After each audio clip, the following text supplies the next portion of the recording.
ZeniMax Media hired me to do Elder Scrolls Online. They knew that they wanted to take Elder Scrolls into the MMO universe. At the time, it was soon after Oblivion had launched, so they knew it was a huge IP. Everyone had called Oblivion the single-player MMO, and so it seemed like a reasonably logical thing to do to make an MMO out of it. Bethesda Game Studios is, of course, the studio where all the other Elder Scrolls games have been developed, and our relationship with them is fantastic. Todd Howard has been a big supporter of this project since the beginning. He and I went over the basics for the game when it was just a 3-page overview of here is where the game is going to be set, here are the basics for it, here are kind of 5 statements about the game. So he and I went over that. He was enthusiastically in support of it. Since then, Bethesda helps us with lore. We have a very strong bridge between our two studios with lore masters in each one. The relationship with Bethesda Game Studios is that. It is, we're collaboratively working on this. But of course, Todd Howard is the Elder Scrolls, guy, so we make sure that everything we do in game is okay. Setting things in the past when you're working with an IP like this has a lot of advantages. First, you can tell a lot more stories that aren't directly tied to the stories that the players know and love from the time period that they're familiar with.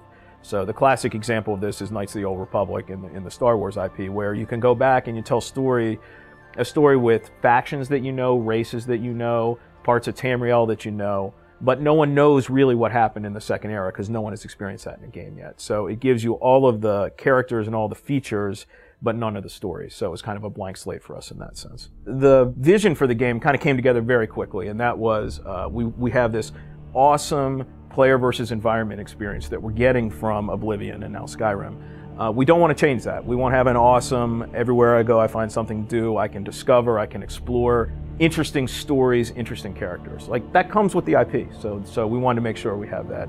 And then with my background from Mythic and Dark Age Camelot, I wanted a kick-ass PvP system because all of the Elder Scrolls games, every one of them has a conflict built into the main story.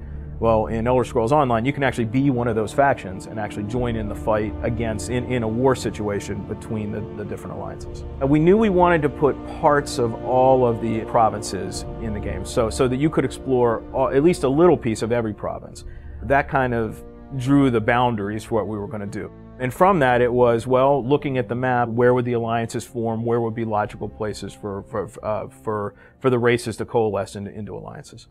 Every Elder Scrolls game has a different cultures in game. So if you think of Elder Scrolls 3 Morrowind, it took place in Morrowind, but as you were exploring through the province, you found different ruins. There's the Dwemer culture, which resurfaced in Skyrim. There were Daedric temples and dungeons. So that meant to us, we need to make sure when we do our areas of Morrowind that there are also Daedric ruins and Dwemer ruins. And in that sense, when you go into our version of Morrowind, you find those things. We have some additional wrinkles on that because 1,000 years in the past, it can be a little different. In our version of Cyrodiil, and we really made a concerted effort to make sure that the height map was the same, so that the hills felt the same. Wherever there's a cave in Oblivion, there's essentially a cave in our version of Cyrodiil. The ruins look the same. We made a huge effort to make sure that the art felt the same, felt similar. So when you were in our version of Cyrodiil, you feel at home like you would in Oblivion. So we built a studio. Of course, we were looking for experienced people, but we really wanted to make sure that we had a good community of game developers that wanted to work together, that wanted to show up and work together every day. This is a long process.